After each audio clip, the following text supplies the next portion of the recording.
हमको ये बताया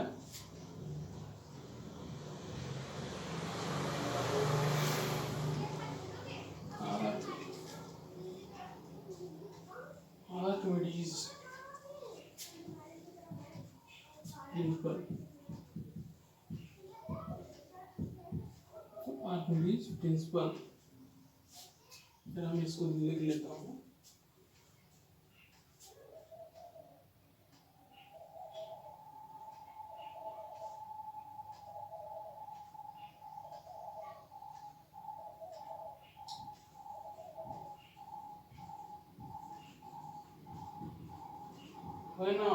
When an object is immersed fully or partially in a fluid, when an object is immersed fully or partially in a fluid, किसी भी fluid में कोई भी ऑब्जेक्ट अगर थोड़ा सा या पूरा डूब जाए या थोड़ा सा डूबे, फुल्ली और पार्शली इमर्ज करे, डूबे ना, उसमें पानी में जाए, फुल्ली और partially emerge in a fluid, it experience a upward force. जैसा कि मैं बता चुका हूँ, it experience a upward force, it experience upward force, it experience upward force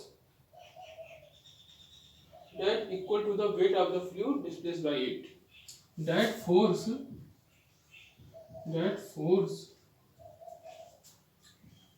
होगी, that force is equal to a weight of a liquid,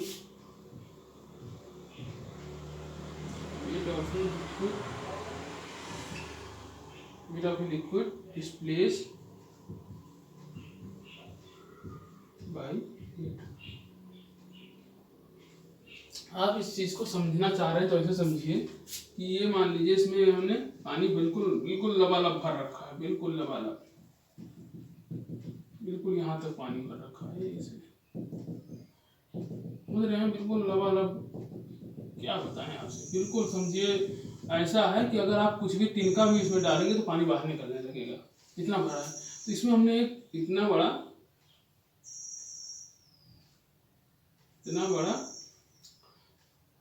कोई object हमने लाके डाल दिया, इसमें डाला तो पानी यहाँ से गिरा, कुछ पानी यहाँ पे गिर गया, सम वाटर, सम लिक्विड। ये जो गिरेगा, ये जो पानी गिरेगा, ये किसके बराबर होगा? जो इसमें लिक्विड फोर्स लगा रहा होगा, ठीक, अपवर्ड फोर्स जो लिक्विड लगा रहा होगा इस ऑब्जेक्ट पे, वो किसके बराबर होगा? जितना पानी वो बाहर निकालेगा। मतलब अगर कोई ऑब्जेक्ट इतना पानी बाहर निकाल दे तो उसमें तैरता रहे। अगर दूसरी चीज में समझना चाहें, कैसे समझिए इस चीज को। इन्होंने क्या कहा भाई, आर्किमिडीज ने, कि अगर कोई ऑब्जेक्ट पानी में डाला गया, इमर्स किया, तो वो एक लिक्विड को एक अमाउंट में लिक्विड बाहर निकालेगा, और वो लिक्विड जितना डिस्प्लेस कर रहा है वो उस पर अप्लाई किया गया एक्सेस फोर्स के बराबर है। वो जितना लिक्विड डिस्प्लेस करेगा उस पर अप्लाइड किया गया एक्सेस फोर्स के बराबर है, ठीक। अगर वो एक्सेस फोर्स इसके वेट से, इसमें जितना फोर्स है इस फोर्स से ज्यादा होगा इसके वेट से, तो ये ऑब्जेक्ट फ्लोट करता रहेगा, ठीक है। If excess force is greater than the force of the object, then object is floating, ठीक है। मैंने पहले डेंसिटी वाला कंडीशन बताया है। डेंसिटी ये भी कंडीशन है कि भाई कोई ऑब्जेक्ट क्यों फ्लोट करेगा। एक तो ये आपको डेंसिटी वाला कंडीशन जो हमने बताया वो तो याद ही होगा। दूसरा ये भी है कि जब अपवर्ड फोर्स उसमें ज्यादा लग रहा होगा और ऑब्जेक्ट का वेट कम होगा तो ऑब्जेक्ट फ्लोट करता रहेगा, ठीक है। अगर अपवर्ड फोर्स ज्यादा लग रहा है और ऑब्जेक्ट का वेट कम है तो ऑब्जेक्ट फ्लोट करेगा।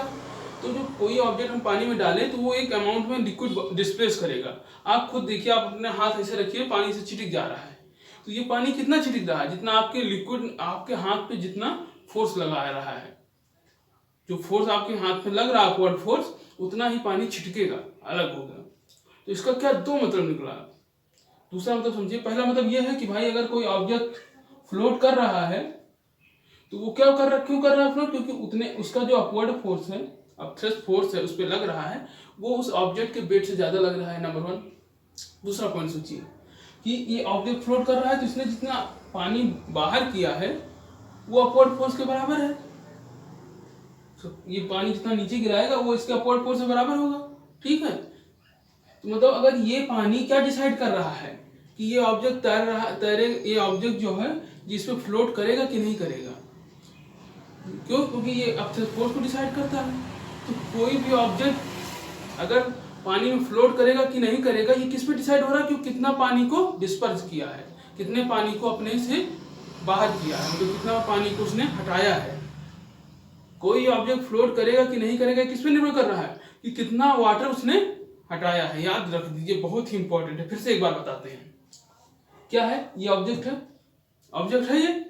तो इसको हमने रखा, एक पानी का कुछ हिस्सा बाहर गिर गया। ये पानी का जो हिस्सा बाहर गिरा, ये आर्किमिडीज ने बताया ये किसके बराबर है? जो पानी का हिस्सा बाहर गिर गया किसके बराबर है? ये बराबर है किसके? अपथ्रस्ट फोर्स के। ठीक है, तो अपथ्रस्ट फोर्स किस पे निर्भर कर रहा है कि उस पानी के हिस्से का। तो जितना ज्यादा पानी बाहर गिरेगा, जितना ज्यादा हम पानी को बाहर करेंगे, बाहर गिरने का मतलब होगा कि आप नदी में पानी तो बाहर नहीं फेंक सकते। पानी को जितना आप अपने जहां से आप बैठे तो आप जितना यहाँ से पानी हटाए, जितना पानी हटाओगे उतना ज्यादा अपथ्रस्ट फोर्स लगेगा। जितना पानी आपने हटाया उतना ज्यादा अपथ्रस्ट फोर्स लगा और आप फ्लोट करने लगे, आप तैरने लगे। समझ गए कंडीशन क्या है तैरने की, कि आप कितना पानी हटा रहे हो। कोई ऑब्जेक्ट जो भी पानी में तैर रहा है वो क्यों तैर रहा है? क्योंकि वो उतना पानी हटा दे रहा है जितना उसका वेट है। अगर आप उससे ज्यादा पानी हटा रहे हैं जितना आपका वेट है तो आप बिल्कुल तैरते रहेंगे, और जहां आपने पानी हटाना कम किया था आपको सिंक हो जाओगे। ये किसके लिए कंडीशन है? जहां तहां आप सिंक हो जाओगे। तो आप एक फिर से जरा एक बार समझ लीजिए कि क्या है। ये प्लास्टिक है, इसको आपने पानी में डाल दिया, ये तैरती रहेगी, कोई मैटर नहीं कि ये पानी हटा रही है कि नहीं हटा रही है। कुछ ना कुछ तो ये अपना डिस्प्लेस कर रही होगी, और जो डिस्प्लेस करती होगी है वो हमेशा इसके बराबर रहता होगा, ये फोर्स जो अप्लाई कर रहा है। अब बात आई ऐसी चीजें जिनकी डेंसिटी लिक्विड से ज्यादा है, जैसे इसकी डेंसिटी लिक्विड से कम थी, ये आराम से तैर रहे थे। अब जैसे ह्यूमन बींग हो गए, ह्यूमन बींग तो उनकी डेंसिटी क्या है? लिक्विड की डेंसिटी से ज्यादा है, तो ये क्या करेंगे? सिंक कर जाएंगे अगर पानी में जाएंगे। तो इनको क्या करना पड़ेगा कि उतना अपने वेट के अमाउंट में वाटर को हटाना पड़ेगा, ताकि जो अपथ्रस्ट फोर्स हो वो उतना हो जितना पानी हटा दे। अब भाई उतना जब पानी हटाने लगेंगे तो ये तैरने लगेंगे।